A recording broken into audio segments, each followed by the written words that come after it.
and join our membership. And remember to get to our website and buy your t-shirt. Thank you so much for watching. I'm Katlego. This is Citizen Concerned. And until next time, beware of the comrades.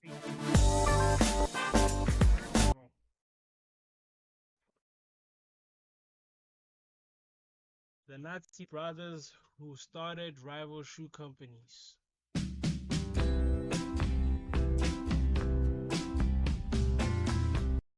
Yo, I don't know why I'm liking the video because I haven't even started watching it. But Adidas and Puma are two of the world's most iconic sports brands.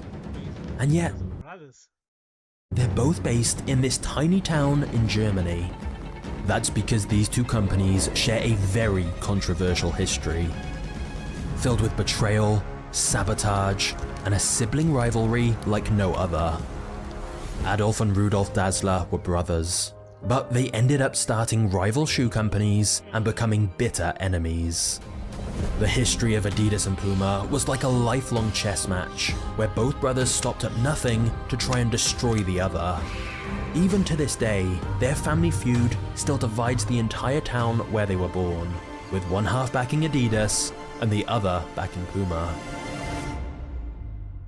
This is a story of lies, secrets, and corruption. It spans 2 world wars and uncovers how the founders joined the Nazi Party and produced weapons for Hitler's army.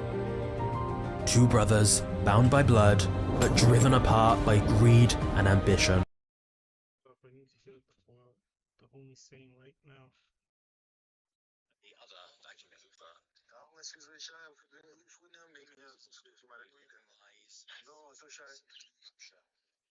It spans 2 world wars.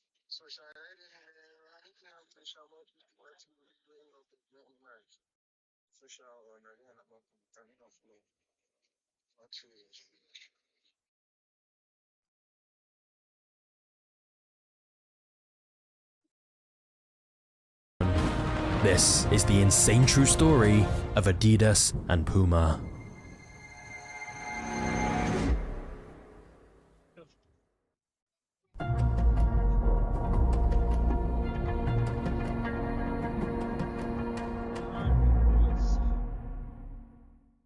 In 1898, Rudolf Dassler, known as Rudy, was born into a poor family. Just 2 years later, his brother Adolf was born, known as Adi, and it's fair to say it was a difficult childhood for the 2 brothers. They lived in a tiny town in Germany that was known for its shoemaking factories. Their father worked at one of these, but he didn't earn enough money to support the whole family, so their mother ran a laundry business on the side. She would clean people's clothes, and then Rudy and Adi would deliver them all around town, and so they quickly became known as the Laundry Boys. However, both boys were later drafted into the German army to fight in the First World War, and by the time they returned home, their mother's laundry business had lost every customer. The war had destroyed Germany's economy, and the situation looked bleak. But this time it was Adi who came up with a business idea to try and help his family survive. Adi had always been interested in athletics, and for many years he'd wanted to follow in his father's footsteps as a shoemaker. You see, at the time, people typically didn't have specific shoes for different events. So Adi figured that if he created spiked shoes specifically for running, it would give athletes a huge advantage. And thus, Adi decided to turn his mother's laundry shed into a workshop for making his own shoes. There were a few major obstacles in the way though. Adi didn't have any money or materials. And the war had knocked out the electricity grids of the town. However, that didn't stop him. Instead of buying the materials he needed to make the shoes, Adi spent days scouring old battlefields for whatever materials he could find. He used strips of leather from helmets, string from broken parachutes, and basically anything he could find to make shoes with. To make up for the lack of electricity, Adi got creative. He attached a leather trimmer to a bicycle wheel and got one of his friends to pedal to give him the power he needed. Thanks to Adi's improvisation, he was able to make shoes that were surprisingly durable, and they became popular in his town. He also became obsessed over every detail of the shoes, and experimented with all different materials and designs. It was clear his business had potential for expansion, And so Addy's brother Rudy decided to quit his job and come work with Addy. Rudy was much more extroverted and charismatic than his brother, so he would focus on sales. Meanwhile, Addy loved sports and was a perfectionist with the designs, so he would focus on manufacturing the shoes. And thus, it seemed like together they would make a great team. So in 1924, they officially started the Dassler Brothers Sports Shoe Factory. Of course, nobody could have predicted that this joint venture would tear the family apart and lead to two global shoe empires.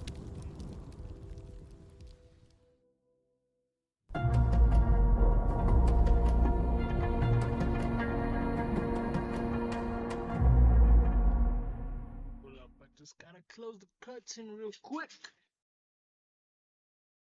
Left pocket full of blues in it. Right pocket full of hands.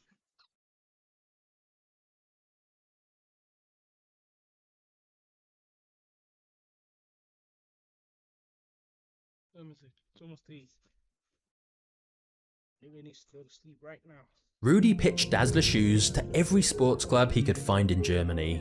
Sales quickly increased, which allowed the brothers to move out of their family's cramped laundry shed and into a new factory with better equipment and more employees. Now, they could make higher quality shoes and also expand into football boots, which was good timing, as football was rapidly growing in popularity across the country. Rudy gave away free pairs to many football clubs, knowing that once they saw the quality, they'd want more. And so business was going well for the brothers. Addy kept improving the quality of his shoes, and Rudy kept selling them out. But then Hitler rose to power, and nothing would ever be the same. The Nazis began heavily promoting sports and physical fitness as a way to foster the German people's national pride, or prepare them for war. This led to an unprecedented amount of demand for sports shoes, and the Dassler brothers were there to profit from it. Both Addy and Rudy also officially joined the Nazi Party. Some may say this was a necessity at the time, if you wanted to run a business in Germany, but there does seem to be evidence that they were both genuine supporters of Hitler. Rudy was actually quite vocal about his strong political opinions in support of the Nazis. And while Addy was less vocal, he was heavily involved in the Hitler Youth. Either way, there's no doubt their sports shoe business massively benefited from the Nazi regime.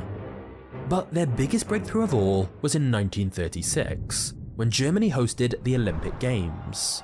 This was the first ever Olympics to be televised, and so the brothers realized it was a golden marketing opportunity. If they could get Olympic athletes wearing their shoes, Yo, I just thought of something.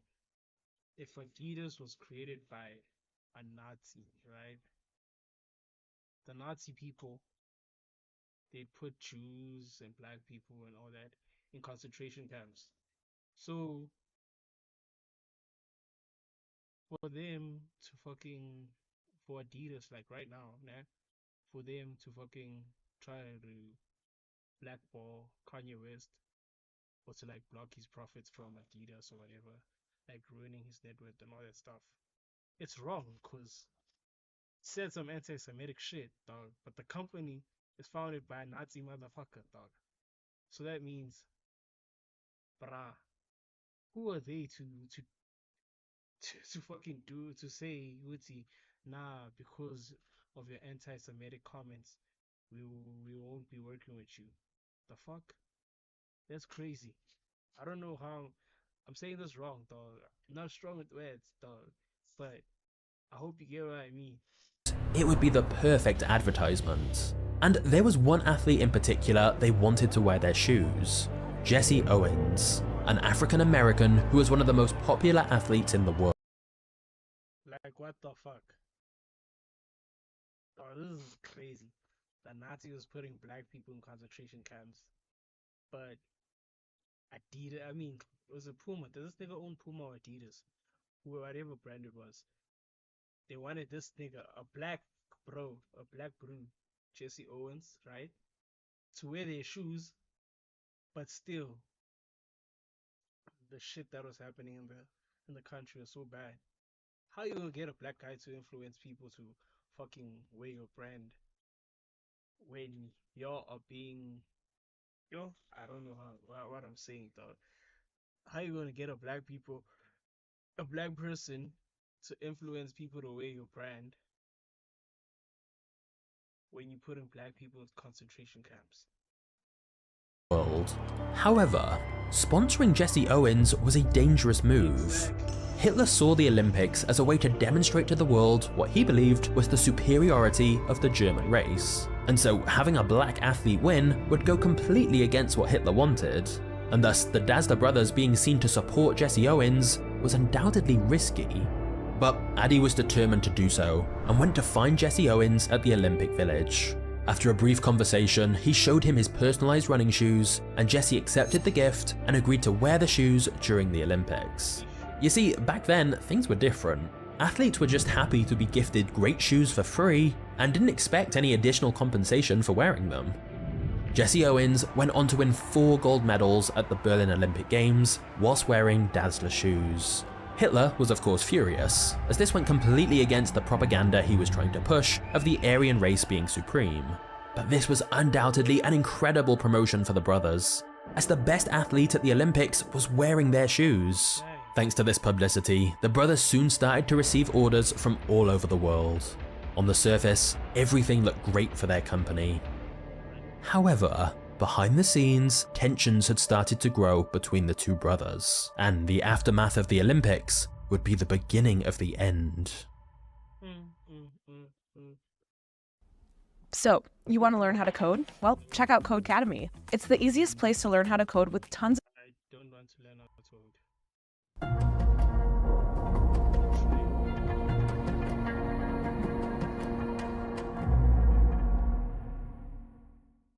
The Dassler factory was busier than ever before, but the brothers couldn't agree on how to handle this. As the stress of the business increased, so did the tensions between the brothers.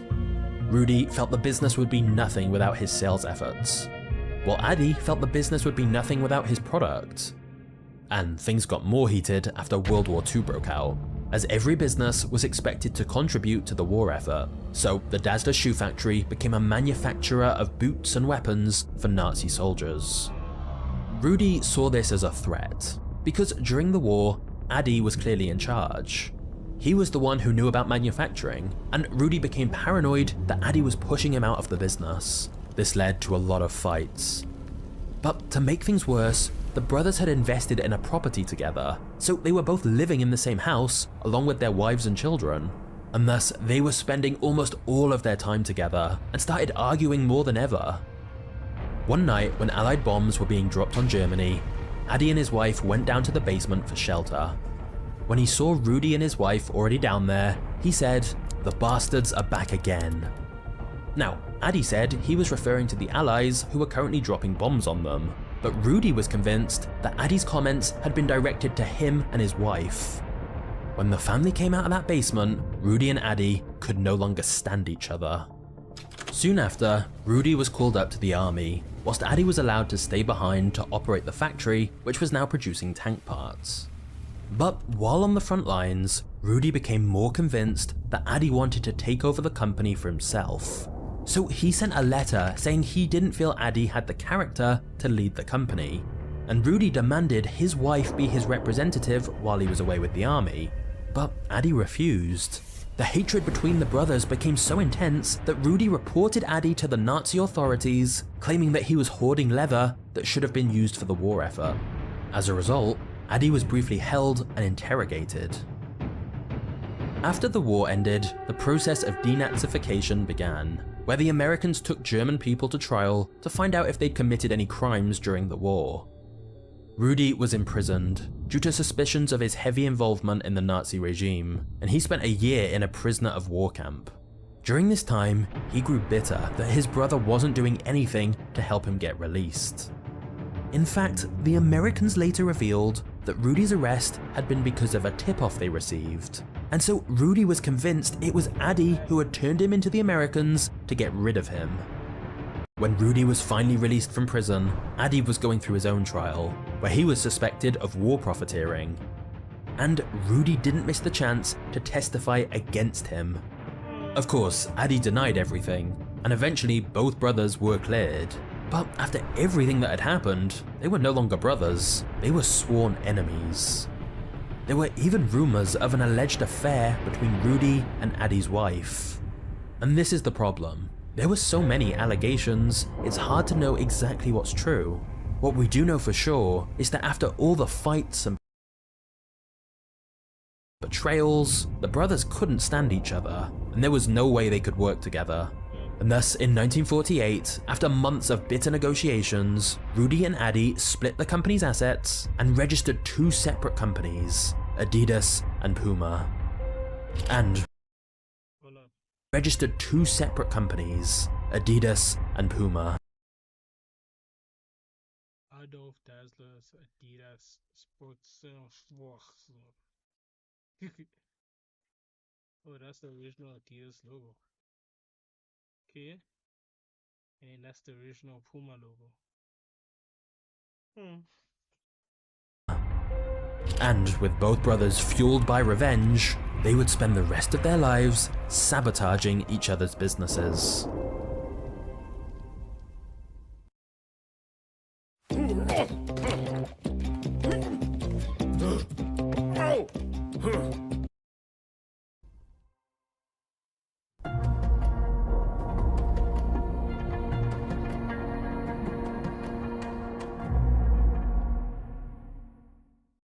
To name his company, Adi used his nickname Adi and combined it with the first half of his surname, Dassler. Depending on where you're from, you may pronounce it Adidas, or personally, I've always heard Adidas. As for Rudy, he was also going to name his company after himself, so he initially called it Ruda. But after a few weeks, he decided to change it to the name we all know, Puma. He thought it sounded better and said athletes wanted to be like a Puma. Again, depending on where you're from, you may say Puma or Puma. Either way, dividing one company into two different companies was a messy process. The employees had to choose which new company to go work for. Most of the technical staff went with Adi, and most of the sales staff went with Rudy. But this had a strange effect on their small hometown. The town where both Adi and Rudy lived was split down the middle by a river. And so once Adi and Rudy split into two separate companies, Adidas was on one side and Puma was on the other. And from that point on, the town was forever divided. Adidas and Puma quickly became the largest employers on their respective sides of the river, and so they developed their own semi-isolated communities. Each side had their own school, so the kids of parents who worked for Adidas went to one school, and kids of parents who worked for Puma went to another.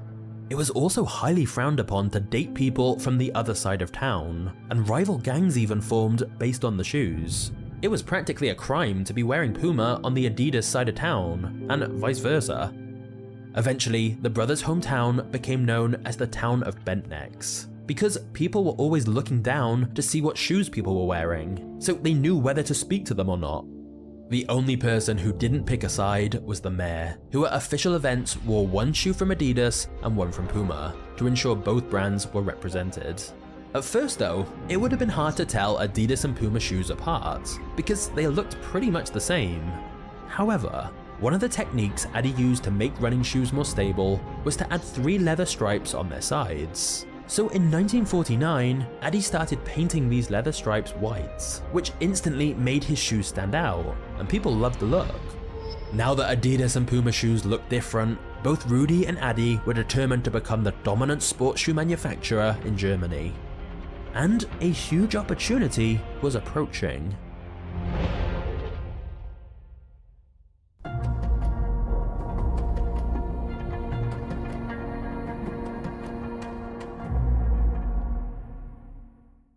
Germany was getting ready for their first World Cup since the war. Rudy personally knew the national team's coach, and so he tried to strike a deal with him to ensure the German team wore Puma boots during the World Cup. However, they couldn't agree on payment terms. Rudy was convinced the manager would back down eventually, but this completely backfired, as the manager struck a deal with Adi instead, and so the German team wore Adidas shoes. At first though, the German team seemed to be having a tough time, and so expectations were low. But then to everyone's surprise, they somehow made it all the way to the final. This would surely be where their luck would end though, as they were playing Hungary, who hadn't lost a match in 4 years. Right before the game began though, it started to rain, and that was excellent news. You see, the boots Adi had custom designed for the German players could be adjusted by screwing in studs at the bottom. He called these boots adjustable cleats, and they gave Germany's players a much better grip when the grass was wet. Still, the final started out badly for Germany, as they were 2 goals down. But as the pitch got muddier and muddier, Hungary's players started slipping, while Germany's players were running around perfectly well thanks to their adjustable cleats. Soon enough, Germany scored a first goal, then a second, and in the final minutes of the game, they took the lead. It was an extremely unlikely victory for West Germany, which fans described as a miracle. For the first time since the war, the people of Germany had something to feel proud of. It was one of the country's most uplifting cultural moments, and since the team had won wearing Adidas shoes, it turned Adi into a sort of national hero. Adidas had a massive explosion of demand. Meanwhile, Rudi was devastated that he'd missed a golden opportunity to promote his company. Tensions increased further 2 years later during the Melbourne Olympics. Puma's shipment of shoes mysteriously didn't get cleared by customs, but Adidas' shipment did. Rumours swirled that customs officers had been bribed by Adidas not to let Puma's shipment through, so that the majority of athletes would wear Adidas shoes instead. Rudi was furious that Adidas was getting the spotlight, and over the next few years, Adidas and Puma would try to outdo each other at every opportunity. Rudi and Adi's revenge-driven feud led them to aggressively expand their businesses. Both companies started selling their shoes abroad, and then they also started selling other products, like shorts, socks, and sneakers. Whatever one company did, so did the other. And with both companies expanding rapidly, the two brothers enlisted their sons to help them. So Adi's son, named Horst, started making decisions for Adidas, and Rudi's son, named Armin, started making decisions for Puma. With a new generation of Dazzlers, you may think the family drama would have cooled down, but instead, it was the opposite. Very soon, the sons would have their own reasons to hate each other.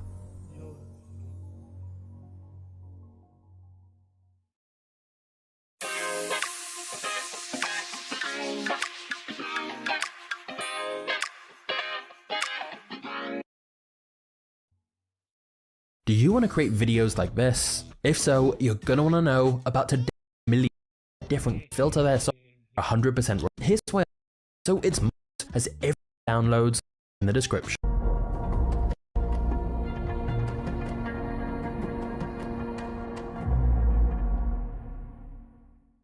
Both companies became involved in a sponsorship race to make deals with the best athletes. They would spend huge amounts of money wining and dining the biggest stars to try and get them to wear their shoes. However, this soon got out of hand.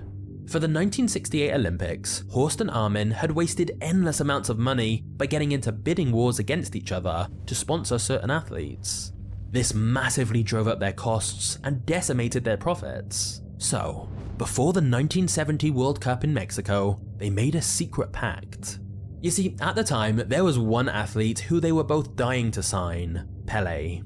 Pelé wasn't just another football player. He was seen as the most talented player in the world. Since he was world famous, signing Pelé would have been a game changer for either Adidas or Puma. But Horst and Armin knew that if either of them tried, the other would just make a better offer, and they would keep outbidding each other until they burned all their cash. So, an agreement was made that neither Adidas or Puma would sponsor Pelé. He was strictly off limits. So, you can imagine the shock and rage from the Adidas team when they turned on the World Cup quarterfinals to see Pelé wearing a pair of Puma shoes. As the teams got into position for the opening whistle, every camera was pointed at Pelé.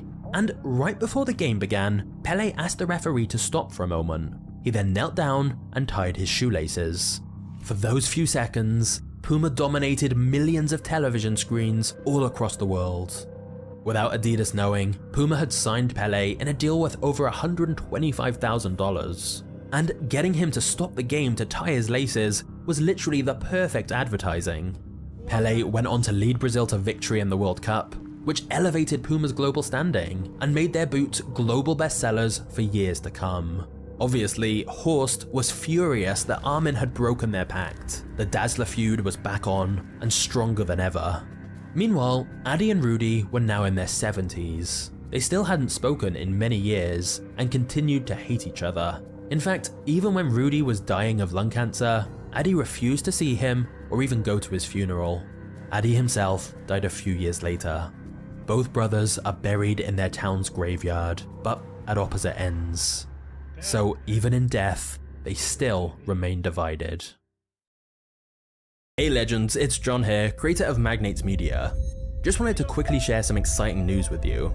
So for those who don't know, Magnates Media is not some big company. I literally started this channel by myself from my bedroom, making terrible content. Is the channel from zero, community systems, or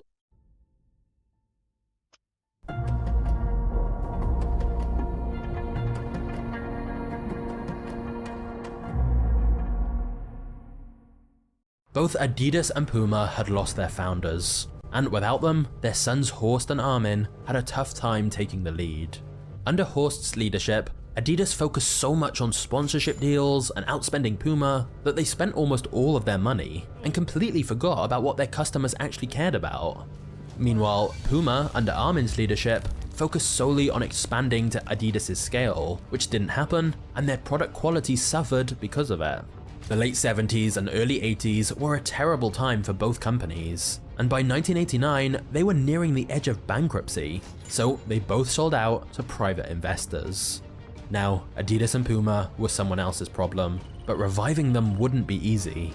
Adidas and Puma had been so focused on outdoing each other that by the 90s, Nike had beaten both of them and become the undisputed leader of the sports industry. However, in 1993, Robert Louis Dreyfus, a Swiss billionaire known for brand turnarounds, bought Adidas. He wanted to position Adidas as the sports brand for serious athletes, but also make it cool again. So he focused on creating innovative new products like the Predator boots and partnering with star athletes like David Beckham, Kobe Bryant, and Andre Agassi. By 2006, Adidas was already on much better footing, so Louis Dreyfus bought Reebok for $3.8 billion, and in 2013 they partnered with Kanye West to create Yeezys, which became a billion-dollar brand by itself. So thanks to Louis Dreyfus, Adidas was able to fight back against Nike, and now it was bigger than ever. As for Puma, it was bought in 1993 by a young German executive called Jochen Zeitz, and he took a very different approach. Puma was smaller than Adidas, so once Zeitz ensured they were making quality products again, he entered niche markets like Formula 1. He then scored deals with high-profile athletes like Usain Bolt. But most crucially of all, Zeitz turned Puma into more than just a sports company. By working with bold designers like Alexander McQueen and even bringing on Rihanna as their creative director, he positioned Puma as an edgy, rebellious player in fashion as a whole. Thanks to Zeitz, Puma had reclaimed billion-dollar brand status by the mid-2000s, and now it's the world's third largest sports apparel company, only behind Adidas and Nike. Adidas and Puma are not family-run businesses anymore, so in 2009 they finally put an end to the Dazzler feud by hosting a friendly football match in Adi and Rudy's hometown. Employees from both Adidas and Puma played together on mixed teams, and the two CEOs even played on the same team as a show of solidarity. However, even to this day, the town where it all started is still divided, with Adidas headquarters on one side of the river and Puma on the other. You can't help but wonder if the Dazzler brothers hadn't fallen out and spent so much time fighting each other, maybe they'd have built the #1 sports brand. But instead, Nike did. And to see how they did it, just click this thumbnail on screen now. Trust me, the story of Nike is a crazy one. I'll see you there. Cheers. Oh shit, where do I press? W video, man. W video. That was so entertaining, dog. Let me subscribe to this nigga's channel. I don't know, watching Pootie.